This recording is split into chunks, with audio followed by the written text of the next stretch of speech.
ஊடக நண்பர்கள் அனைவருக்கும் வணக்கத்தை தெரிவித்துக் கொள்கிறோம். திராவிட முன்னேற்ற கழகத்தின் தலைமையிலான கூட்டணியில் தொடர்ந்து 2016ஆம் ஆண்டிலிருந்து கொங்கு நாடு மக்கள் தேசிய கட்சி இடம்பெற்றிருக்கிறது.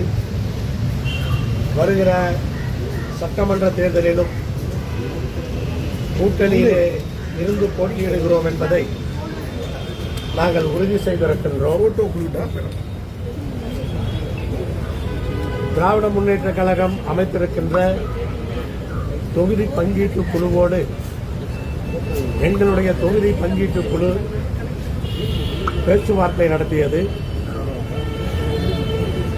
எங்களுடைய தரப்பிலிருந்து கொங்கு மண்டலத்திலே இந்த முறை பெருவாரியான தொகுதிகளிலே வெற்றி பெற வேண்டும் என்று பல்வேறு கருத்துக்களை பகிர்ந்து கொண்டோம்.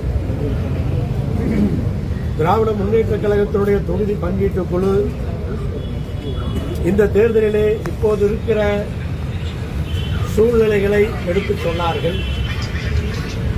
பல்வேறு புதிய கட்சிகள் இடம்பெற்றிருக்கின்றன. 2021 இருந்ததை விட புதிதாக கட்சிகள் வந்திருக்கிற காரணத்தினால் அதற்கு தகுந்தாற் போல எல்லா கட்சிகளும்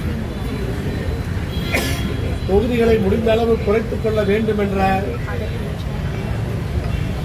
அந்த விஷயத்தை எங்களோடு பகிர்ந்து கொண்டார்கள். கூட்டணியினுடைய நலன் கருதி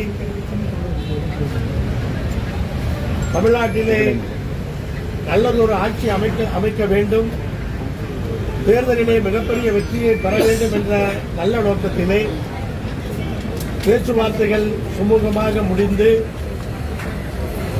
இன்றைக்கு தமிழ்நாட்டினுடைய முதலமைச்சர் அவர்களோடு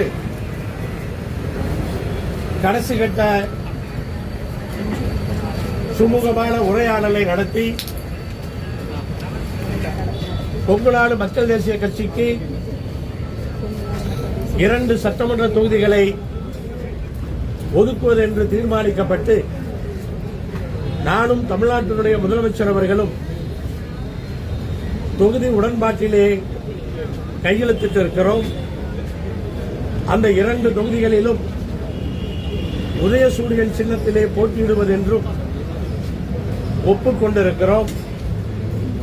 சென்ற 5 ஆண்டுகளாக ஒரு சட்டமன்ற உறுப்பினர் நான் சட்டமன்றத்திலே கொங்கு நாடு மக்கள் தேசிய கட்சியின் சார்பாக பணியாற்றினேன்.